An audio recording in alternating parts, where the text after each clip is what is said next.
नमस्कार, टेकपाना टेक अपडेटमा स्वागत छ। म उस्मा। के तपाईको नेट झुट छ कि तपाईको गेमिङ एक्सपिरियन्स बकवास छ? अब PUBG मोबाइल र वर्ल्ड लीगले ल्याएको त गेमर्स प्याक।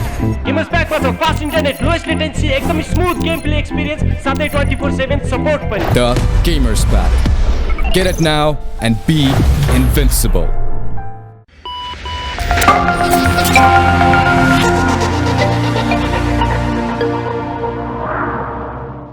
अपडेट सुरु गरौं चन्द्रयान 3 को लागत सम्बन्धी समाचारबाट। भारतले बुधबार आफ्नो चन्द्रयान 3 अन्तरिक्ष यानलाई चन्द्रमामा सफलतापूर्वक अवतरण गरेर इतिहास रच्यो। अन्तरिक्ष यान चन्द्रमाको दक्षिणी ध्रुव नजिकै छोएर भारत चन्द्रमामा सफलतापूर्वक अवतरण गर्ने चौथो देश बनेको छ भने दक्षिणी ध्रुवमा अवतरण गर्ने पहिलो देश बनेको छ। यो सँगै भारतको अन्तरिक्ष कार्यक्रमको लागि चन्द्रयान 3 मिसन अहिलेसम्मकै ठूलो उपलब्धि बनेको छ। यो अन्तरिक्ष शक्तिको रूपमा भारतको बढ्दो प्रतिष्ठाको लागि पनि ठूलो सफलता हो। तर यो मिसनको लागत भने निकै कम भएको रिपोर्टहरूले उल्लेख गरेका छन्। चन्द्रयानका लागि भारतले 615 करोड भारु अर्थात् 10 अर्ब नेपाली रुपैयाँ $75 मिलियन खर्च गरेको छ। यो पछिल्लो समय प्रदर्शनमा आएको भारतीय चलचित्र आदिपुरुष भन्दा पनि सस्तो लागत हो। आदिपुरुषका लागि 700 करोड भारु खर्च भएको अनुमान छ। यति मात्र होइन, चन्द्रयान 3 हलिउडका पछिल्ला ब्लकबस्टर चलचित्रहरू ओपनहाइमर र बार्बीको निर्माण खर्च भन्दा पनि सस्तो परियोजना बनेको छ। यसैबीच चन्द्रयान 3 ले चन्द्रमाको दक्षिणी ध्रुवमा सफल अवतरण गरी नयाँ इतिहास राख्दा युट्युबमा नयाँ रेकर्ड कायम भएको छ। युट्युबमा गरिएको चन्द्रयान अवतरणको प्रत्यक्ष प्रसारण 80 लाख भन्दा बढी दर्शकले एकैपटक हेर्दा यो रेकर्ड बनेको हो। यसअघि सन् 2022 मा भएको ब्राजिल र क्रोएसिया बीचको विश्वकप फुटबल खेललाई युट्युबमा 61 लाख दर्शकले युट्युब मार्फत लाइभ हेरेका थिए। सो रेकर्ड चन्द्रयान 3 ले तोडेको हो। यो परियोजनाको मुख्य उद्देश्य नै चन्द्रमामा पानीको बरफ फेला पार्नु हो, जसले निकट भविष्यमा मानवका लागि चन्द्रमा उचित वासस्थान हुन्छ वा हुँदैन भन्ने निश्चित गर्छ। चन्द्रमाको दक्षिण ध्रुव सधैँ अँध्यारो हुने भएकाले त्यस क्षेत्रमा पानीको बरफ हुने सम्भावना उच्च भएको वैज्ञानिकले जनाएका छन्। एन्ड्रोइड फोनहरूमा ई-सिम ट्रान्सफर फिचर उपलब्ध हुने भएको छ। गत फेब्रुअरीमा गुगलले यसै वर्षभित्र एन्ड्रोइडमा यो फिचर ल्याउने घोषणा गरेको थियो। यो फिचरबाट प्रयोगकर्ताले क्यूआर कोड स्क्यान गरेर नयाँ डिभाइसमा आफ्नो मोबाइल प्लान, पोस्टपेड र प्रिपेड प्लान सार्न सक्नेछन्। यसबाट काम छिटो हुनुका साथै सुरक्षित हुने गुगलको भनाइ छ। त्यस्तै पुरानो डिभाइसमा भएको भौतिक सिम कार्ड झिकेर नयाँमा राख्नु नपर्ने भएको छ। प्रयोगकर्ताले वायरलेस माध्यमबाटै मोबाइल प्लान सार्न सक्नेछन्। यो फिचरले प्रयोगकर्तालाई ई-सिम प्रोफाइल फरक डिभाइसमा सार्न निकै सजिलो बनाउने बताइएको छ। हाल यही काम गर्न पुरानो फोनमा ई-सिम प्रोफाइल अनरजिस्टर गरेर नयाँ डिभाइसमा रिएक्टिभ गर्नुपर्ने अवस्था छ। कतिपय अवस्थामा यसका लागि सम्बन्धित टेलिकमलाई नै सम्पर्क गर्नुपर्ने अवस्था छ। गुगलका अनुसार जर्मन दूरसञ्चार कम्पनी ड्युस टेलिकमले यो फिचर सबैभन्दा पहिले दिनेछ। अन्य नेटवर्कमा पनि यो फिचर क्रमशः उपलब्ध हुनेछ। एन्ड्रोइड 14 को अन्तिम भर्सनसम्म यो फिचर सबैले प्रयोग गर्न पाउने अनुमान गरिएको छ। नेपाल दूरसञ्चार प्राधिकरणले नेपाल टेलिकमले हालै सार्वजनिक गरेको 1 Gbps गतिको इन्टरनेट प्याकेज बिक्रीमा रोक लगाएको छ। नियामकले आइतबार कम्पनीलाई स्पष्टीकरणका साथ पत्राचार गर्दै उक्त प्याकेजको बिक्री रोकेको हो। टेलिकमले गएको 25 साउनमा 1 Gbps सम्म उच्च गति भएको FTTH इन्टरनेट प्याकेज सार्वजनिक गरेको थियो। प्राधिकरणका अनुसार ट्यारिफ स्वीकृत नगराएको भन्दै सोही प्याकेज बिक्री रोक्न भनिएको हो। अधिकतम 100 Mbps सम्मका विभिन्न FTTH प्याकेज उपलब्ध गराउँदै आएको टेलिकमले आफ्नो अधिकतम इन्टरनेट स्पिड 1 Gbps पुर्याएको छ, जसका लागि XGPON प्रविधि प्रयोग गरिएको छ। यसमा डाउनस्ट्रिम क्षमता 10 Gbps र अपस्ट्रिम क्षमता 2.5 Gbps हुने बताइएको छ। यसअघि भने कम्पनीले GPON प्रविधि मार्फत FTTH इन्टरनेट उपलब्ध गराउँदै आएको थियो। कम्पनीले 500 Mbps र 1 Gbps गरी दुईवटा उच्च गतिका इन्टरनेट प्याकेज ल्याएको थियो। व्यावसायिक संस्थालाई लक्षित गर्दै कम्पनीले तत्कालका लागि काठमाडौँ उपत्यकामा यो सेवा उपलब्ध गराएको थियो। त्यसो त अन्य इन्टरनेट सेवा प्रदायक कम्पनीले समेत ट्यारिफ स्वीकृत नहुँदै उच्च गतिका इन्टरनेट प्याकेज बिक्री गर्दै आएका छन्। सरकारी स्वामित्वको दूरसञ्चार कम्पनी नेपाल टेलिकमको मोबाइल तथा फिक्स ब्रोडब्यान्ड मार्फत डेटा एवं इन्टरनेट सेवा प्रयोग गर्ने ग्राहकहरूको संख्या 2 करोड नागेको छ।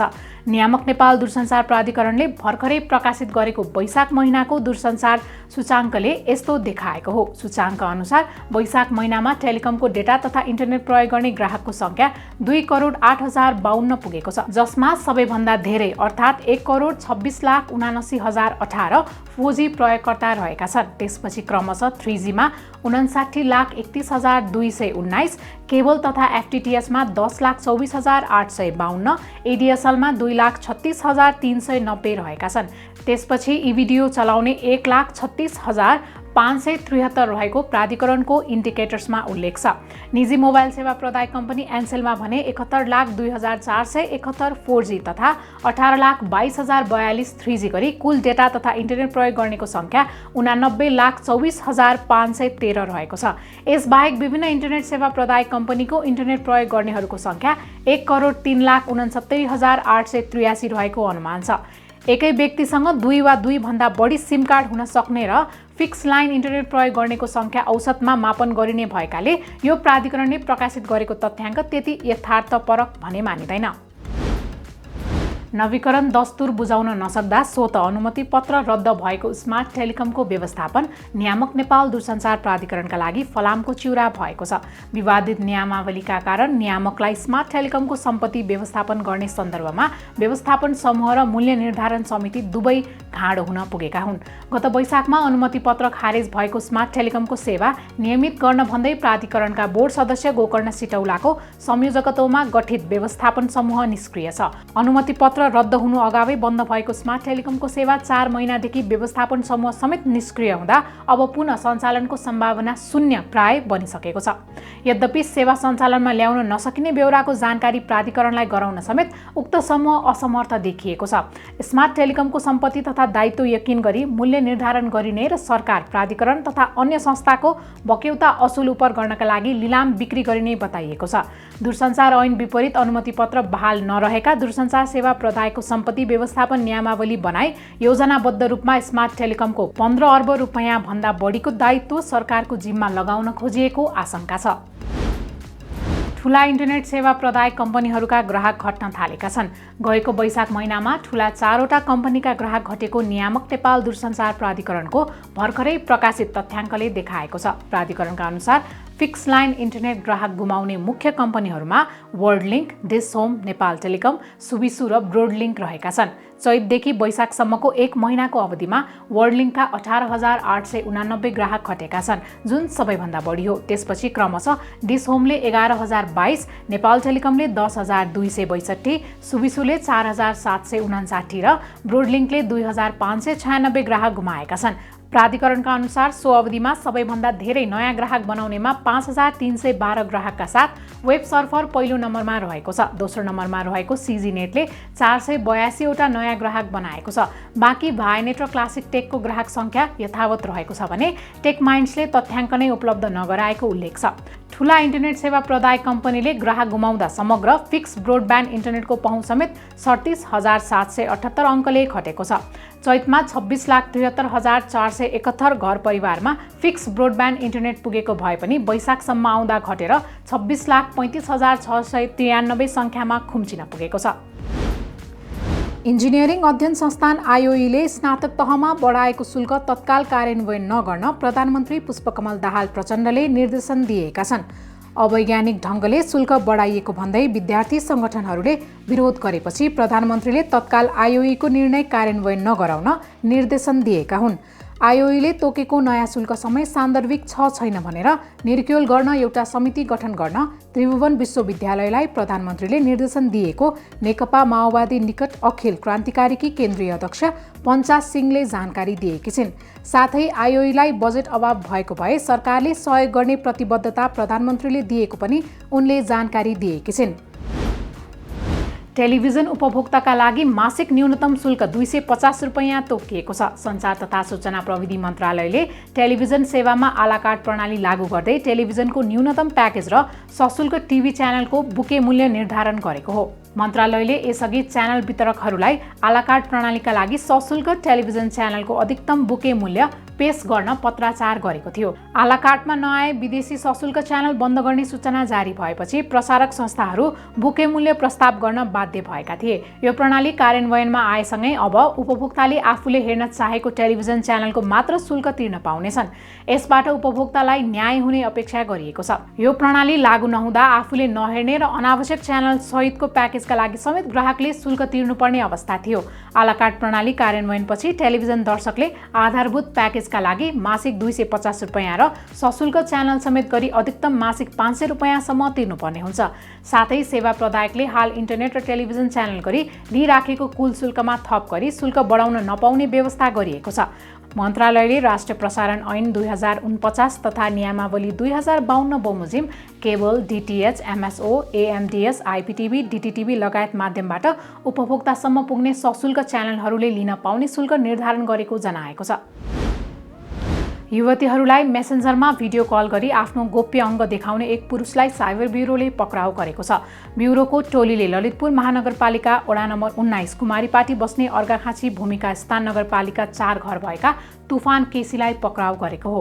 उनी विरुद्ध एक युवतीले भिडियो सहित सप्रमाण साइबर ब्युरोमा उजुरी दिएकी थिइन्।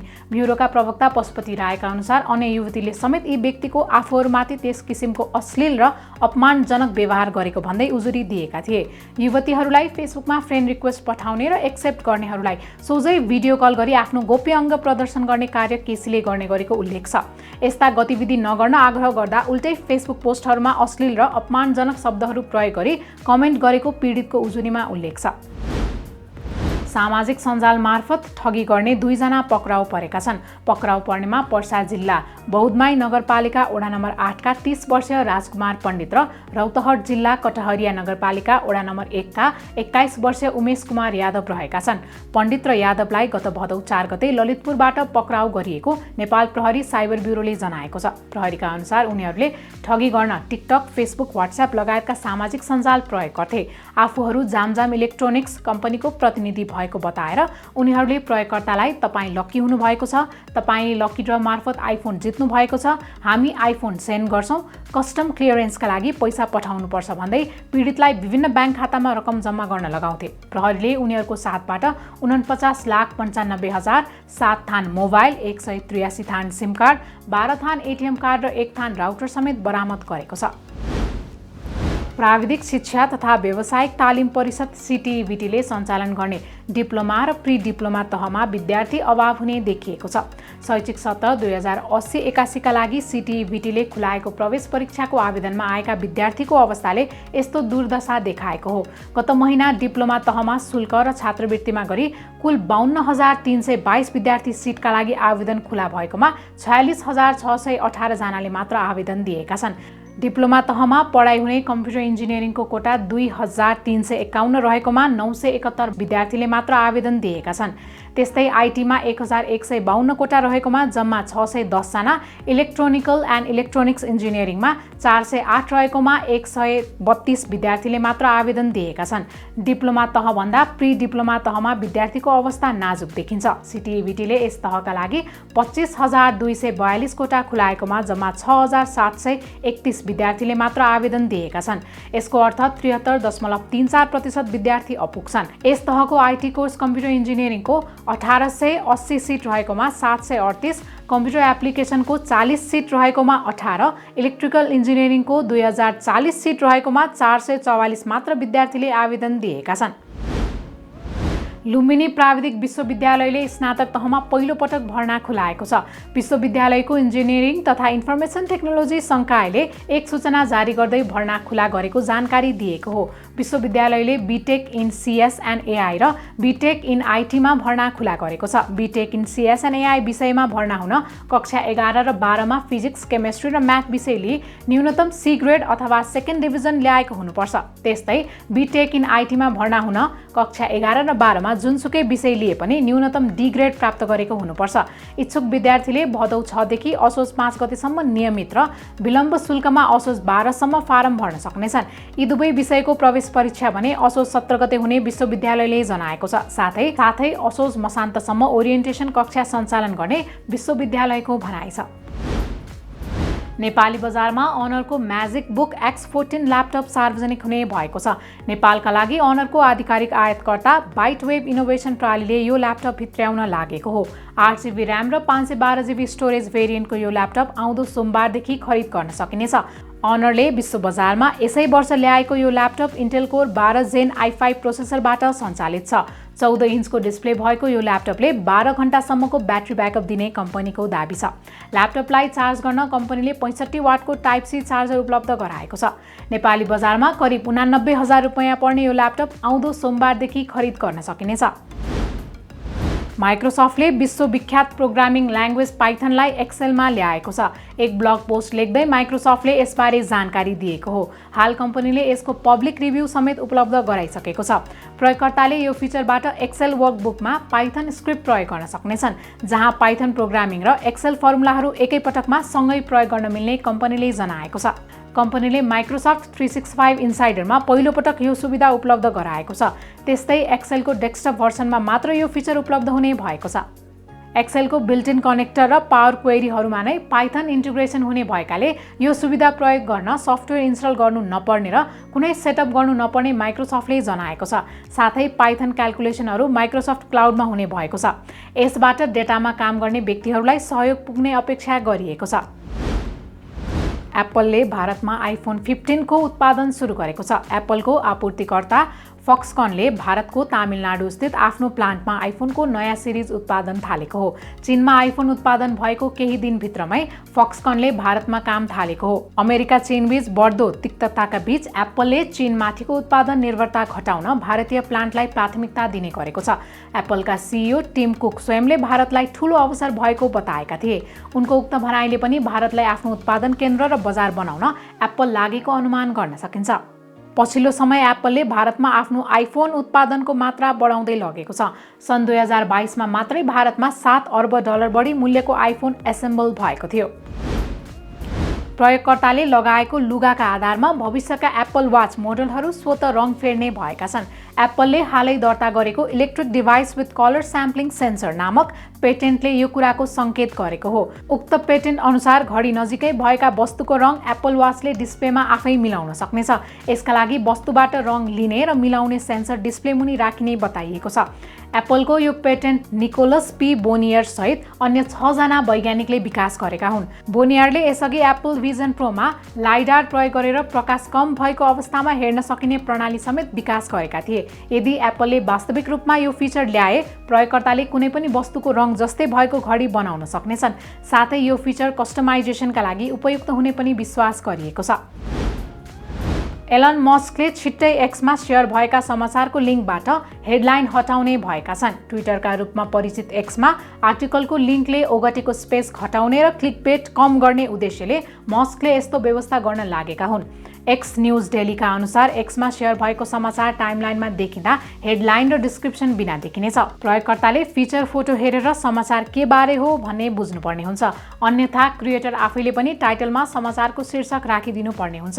सो पोस्टमा रिप्लाई दिँदै मस्कले यो निर्णय आफैले गरेको बताएका छन्। टाइमलाइन आकर्षक बनाउने र क्लिकबेटलाई कम गर्ने उद्देश्यले यस्तो गर्न लागेको मस्कले बताएका छन्। यस्तो व्यवस्था ल्याएर एक्समा थम्बनेलको प्रचलन सुरु हुन लागेको चर्चा गरिएको छ। मस्कले हालसम्म यो व्यवस्था कहिलेबाट लागू हुन्छ भन्ने खुलाएका छैनन्। फेसबुकको मातृ कम्पनी मेटाले सन् 2023 को अन्त्यसम्म मेसेन्जरमा इन-टु-इन इन्क्रिप्सन डिफल्टका रूपमा लागू गर्ने भएको छ। कम्पनीले मङ्गलबार एक ब्लग लेख्दै यसबारे जानकारी दिएको हो। कम्पनीले मेसेन्जरका लागि यो फिचर ल्याउन तयारी गरेको केही वर्ष भइसकेको छ। अहिले वैकल्पिक वा प्रयोगका हिसाबले मात्र यो फिचर उपलब्ध छ। मेटाले सेक्रेट कन्भर्सेसन मोड सन् 2016 मा लन्च गर्दै इन-टु-इन इन्क्रिप्सन सुरु गरेको थियो। सन् 2021 मा उक्त फिचरलाई भोइस तथा भिडियो कलको विकल्पका रूपमा दिएको थियो। साथै जनवरी 2022 बाट यही फिचर ग्रुप च्याटमा विकल्पका रूपमा मेटाले उपलब्ध गराएको थियो। व्यक्तिगत च्याटका लागि भने अगस्त 2022 बाट यो फिचर सुरु गरेको थियो। कम्पनीले मेसेन्जरका लागि इन्क्रिप्सन फिचर बनाउन सर्भर आर्किटेक्चरलाई परिमार्जन गर्ने, च्याट हिस्ट्री सुरक्षित गर्न नयाँ विधिहरू विकास गर्ने जस्ता केही प्राविधिक काम भइरहेको उल्लेख गरेको छ। तर मेटाको लोकप्रिय मेसेजिङ एप व्हाट्सएपमा भने यो फिचर सफल रूपमा लागू भइसकेको छ। पछिल्लो समय प्रयोगकर्ताहरूको च्याटमा अनधिकृत पहुँच रोक्न मेटालाई यो फिचर अनिवार्य लागू गर्न बढ्दो दबाव परिरहेको छ। त्यस्तै मेसेन्जरमा इन-टु-इन इन्क्रिप्सन लागू गरेपछि इन्स्टाग्रामको डाइरेक्ट मेसेजमा पनि उही फिचर ल्याउने मेटाको तयारी छ। टेकपाना टेक अपडेट आजलाई यति नै। प्रविधि सम्बन्धी विभिन्न जानकारीको लागि टेकपाना हेर्दै गर्नुहोला। आजलाई भने बिदा दिनुहोस्। नमस्कार।